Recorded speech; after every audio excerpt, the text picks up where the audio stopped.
Je n'ai ni enfant, ni slide, alors je suis désolé, je vais m'entraîner directement sur vous. Donc voilà, je vous présente les Jardins du Cœur et de la Solidarité, une action d'insertion pilotée par le C7 de Valenciennes, et qui tente d'être une action d'insertion globale, qui essaie d'intervenir sur à peu près tous les aspects des parcours de nos publics. Publics, allocataires des minima sociaux, personnes en situation de difficultés très fortes, sociales, logement, santé, budget, emploi. Les Jardins du Cœur et de la Solidarité s'appuient sur des terrains, des parcelles, notamment celle du Vignoble, qui a récemment reçu le label éco-jardin du parc naturel Sambresco, pour réaliser des ateliers de jardinage, de maraîchage et d'apiculture. Nous avons 10 ruches. Toute la production, que ce soit des légumes, que ce soit des fruits, que ce soit le miel, est en partie redistribuée aux associations caritatives. J'ai l'heure là.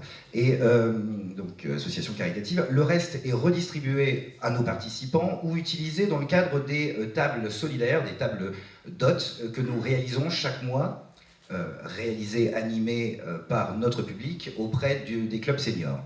Nous travaillons également beaucoup, donc, par ce biais-là, sur tout ce qui est hygiène, diététique, alimentation bien sûr, santé avec le SPS, avec nos conseillers en économie sociale et familiale. On essaye vraiment de mêler le tout pour être un peu cohérent.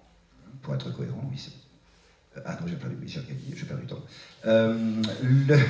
Nous essayons de travailler sur tous les aspects, c'est-à-dire que nous intervenons donc sur le social, bien évidemment, sur la santé, mais nous faisons également intervenir des artistes. Actuellement, j'ai 2 artistes sur nos terrains qui, j'allais dire, travaillent avec notre public sur leurs œuvres d'art, qu'ils présentent ensuite directement sur les terrains, ce qui nous permet également de faire revenir d'autres personnes et de les confronter à notre public. Nous travaillons bien sûr sur l'insertion professionnelle, ce qui me paraît un peu logique en ces temps un peu difficiles. Nous travaillons sur les parcours d'insertion professionnelle, nous travaillons sur des ateliers spécifiques, notamment d'éco-construction. Nous travaillons sur des chalets qui sont totalement faits avec de la récupération, avec des matériaux récupérés.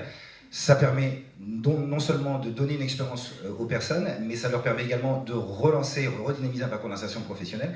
Mon boulot étant plus spécifiquement, parce que je ne suis pas en cadre technique, l'objectif étant pour moi de les accompagner sur le plan professionnel, avec la redéfinition de projets professionnels, avec la redéfinition d'un parcours professionnel, avec l'intégration, si possible, en formation qualifiante dans les secteurs d'activité porteurs ou en tension.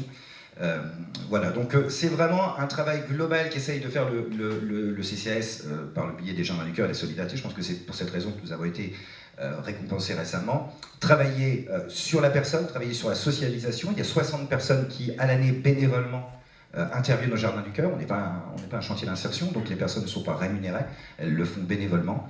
On peut travailler donc sur la santé, sur l'alimentaire, sur l'alimentation. Les personnes peuvent, une fois rentrées chez eux, et bénéficier des fruits et légumes, et bénéficier des différentes recettes qu'on fait avec eux.